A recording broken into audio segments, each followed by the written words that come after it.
ক্ষতি না করেও কিভাবে উন্নয়ন করা যায় এবছর সেই বার্তাই দিতে চলেছে কালীঘাট শুভ মৈত্রী। আপনারা দেখছেন ইনকোটা টিভি জাগমা দুর্গা 2025-এর পুজো পরিক্রমার রাউন্ড 1। দেখে নেব কতটা এগোলো তাদের পুজো প্রস্তুতি।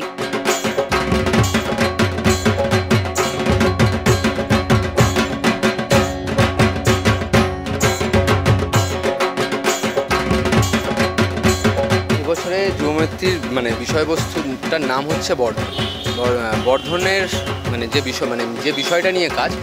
আমরা ইউনেস্কোর একটা প্রজেক্ট আছে 17খানা গোল, সাস্টেনেবল ডেভেলপমেন্টের 17খানা গোল। এই 17খানা যে বিষয় তার মধ্যে মাটি সুরক্ষা, জল সুরক্ষা, আগামী পৃথিবীকে আমরা সুরক্ষিত করার চেষ্টা করি। উন্নয়ন আর পৃথিবীর সুরক্ষা, প্রকৃতির সুরক্ষা, এই বিষয়টাকে সমান্তরালভাবে চলার প্রয়াস, চলার যে নিয়মটা সেটাই বর্ধনের মাধ্যমে আমরা তুলে ধরার চেষ্টা করছি।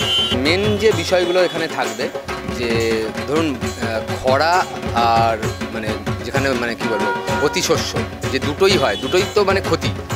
কখনো যে শস্যের অধিক ফলন, তাতেও শস্যের দাম পাওয়া যায় না, খরার সময় তো শস্যের কোনো ব্যাপার নেই। দুটো প্রতিটা জিনিসেরই নেগেটিভ আর পজিটিভ যে দিক দুটো রয়েছে, এই দুটোকেই মেনলি তুলে ধরা হয়। প্রকৃতির দুটো রূপই ভয়ঙ্কর, অতিরিক্ত হলেও ভয়ঙ্কর এবং একদম না হলেও ভয়ঙ্কর।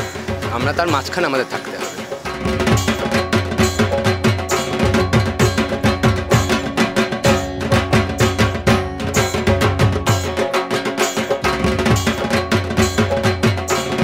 এই যে 17খানা গোল রয়েছে, 17খানা যে লক্ষ্যমাত্রা রয়েছে, তার মধ্যে একটা প্রধান লক্ষ্যমাত্রা হচ্ছে শান্তি।